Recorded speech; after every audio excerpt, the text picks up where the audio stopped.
You know the person who goes quiet the moment something cuts them. They stand there and say, "I'm fine," while every muscle in their face says otherwise. It looks like withdrawal. It looks like indifference, but it is neither. That silence is doing important work, and if you are that person, listen close. You are not broken. You're protecting yourself. This video is for the ones who close up instead of lashing out, for the people who shrink into stillness, for anyone who has been told they are cold or distant or unfeeling. Not true. Your silence has reasons. It has a history. It has strategy, and it is rooted in something very human. Start with the body. Pain travels faster than words. When something hurts, your nervous system reacts first. Fight, flight, freeze. We all know fight and flight, but freeze is quieter and deeper. It slows the voice. It tenses the chest. It muddies memory for a moment. It is not a moral failing. It is biology. Neuroscience shows that emotional overwhelm reduces access to language. The parts of the brain that help you find words dim down when you are flooded. This is an adaptive choice your brain makes. It chooses survival over speech. You may stand there wanting to explain, but the brain has prioritized keeping you together instead. You are not choosing silence. Your nervous system is. There are different ways this looks. You might feel numb, you might feel hollow, or you might feel sharp and too raw to form a sentence. All of these are valid. All are ways the system is trying to protect you from saying something you'll regret, or from exposing a vulnerability that will be used against you. Then there is history. Nobody is born preferring silence. Babies do the opposite. They cry until someone responds.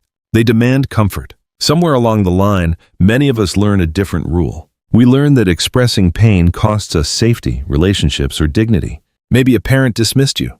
Maybe a friend laughed. Maybe someone used your confessions as ammunition later. Those experiences teach the nervous system a lesson it remembers. If vulnerability brought more harm than help once, the brain files a simple rule. Expressing hurt can be unsafe. It protects you now by keeping the hurt inside.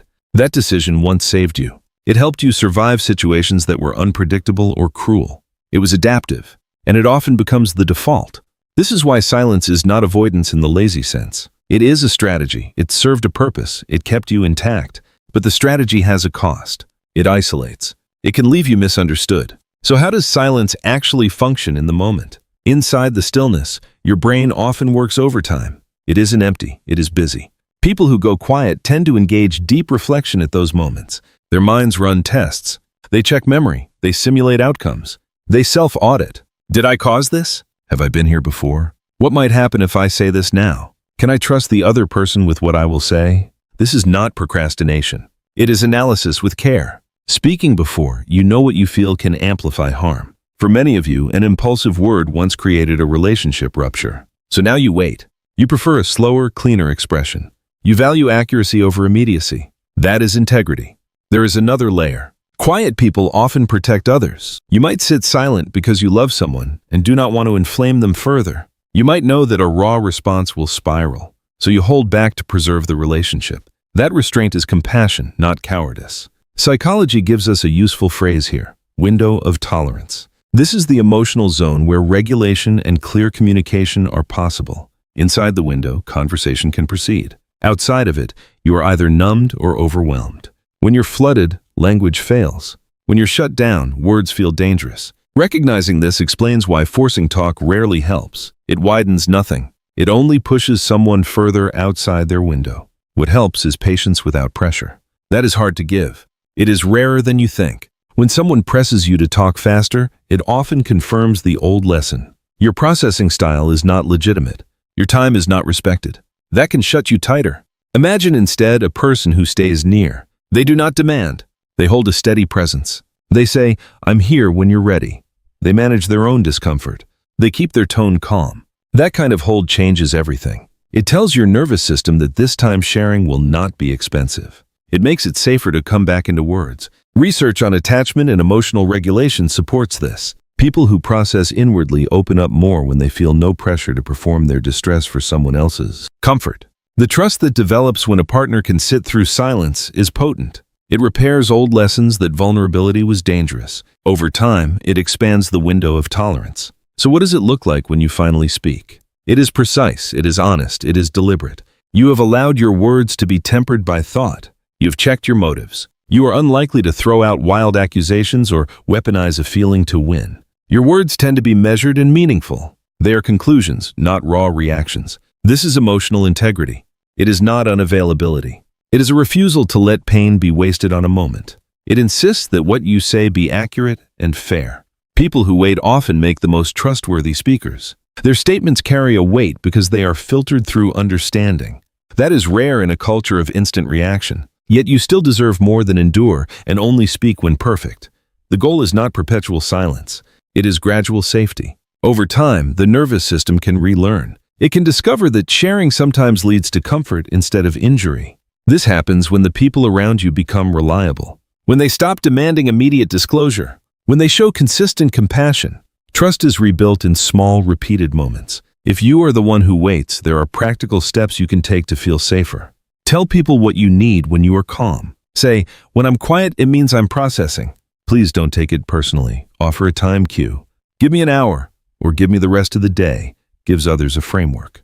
Boundaries are not walls. They are translation devices that help others understand your language. And if you are the person who loves someone who goes quiet, here are clear actions that matter. Breathe. Resist making silence about you. Name your observation without judgment. Say, I notice you're quiet. I'm here. Ask for permission to check in later. Ask, would you like me to give you space for an hour, or would you prefer I stay nearby? That kind of choice gives agency back to the person who is overwhelmed. Avoid ultimatums. Avoid guilt. Avoid the shove of, you can't keep shutting me out. Those lines trigger shame and prove the old lesson that being honest is risky. Instead, keep offers simple and consistent. Show up without forcing. If you need to express your own hurt, do so with clarity and without making silence an accusation. When you go quiet, I feel disconnected, is very different from, you always shut me down. The first invites a conversation. The second escalates. There will be times when silence is not the whole story. Sometimes withdrawal shields other dynamics, resentment, avoidance, or fear of conflict learned in adulthood. Therapy can be a gentle place to explore whether silence is still protective or now limiting. A therapist can help map the old lessons and create new, safer habits. But therapy is optional, not mandatory. Many people heal through patient, repeated repair inside relationships. There is also room for self-compassion. You may have been judged for being quiet. You may have judged yourself. Both are understandable. Give yourself the language you were never given. Tell yourself, I'm allowed to process. I am allowed to wait. I am allowed to protect my heart. Those statements are not excuses. They are boundaries in action. One more point to hold. Speaking sooner does not always equal better. Saying less can be a gift. Your silence can be a kind of presence that anchors a conversation when it finally happens. It means the words that come out are more likely to be true to you. You are not avoiding connection. You are choosing a pathway that preserves it. And for those who want to get closer to someone who is quiet, remember this. The work is not to fix them. The work is to become safe enough that they do not need the armor. That takes time. It takes patience. It takes restraint. But it is also simpler than most imagine. Show up. Keep your tone even. Be trustworthy. Make small promises and keep them. Let your care be steady rather than dramatic. If you are that person who goes quiet when hurt, know this. Your way of processing is an honest adaptation. It is a skill your body learned to survive. It has guarded you. It has helped you think carefully and speak with integrity. It has also made you misunderstood. That tension is painful, but it also points to a path, safe people, patient presence, and steady repair. You are allowed to need time. You are allowed to protect your heart. You are allowed to expect others to learn your language. And you are allowed to keep trying to expand the space inside yourself where vulnerability no longer costs you safety. If this felt like someone finally explained what your silence protects, let that be a small relief. You are not alone in this. You are not wrong. You are learning how to be both guarded and gentle. That balance is a quiet strength. It will serve you well. When you are ready, your words will carry weight. Until then, be kind to yourself. Your silence is not empty. It is working.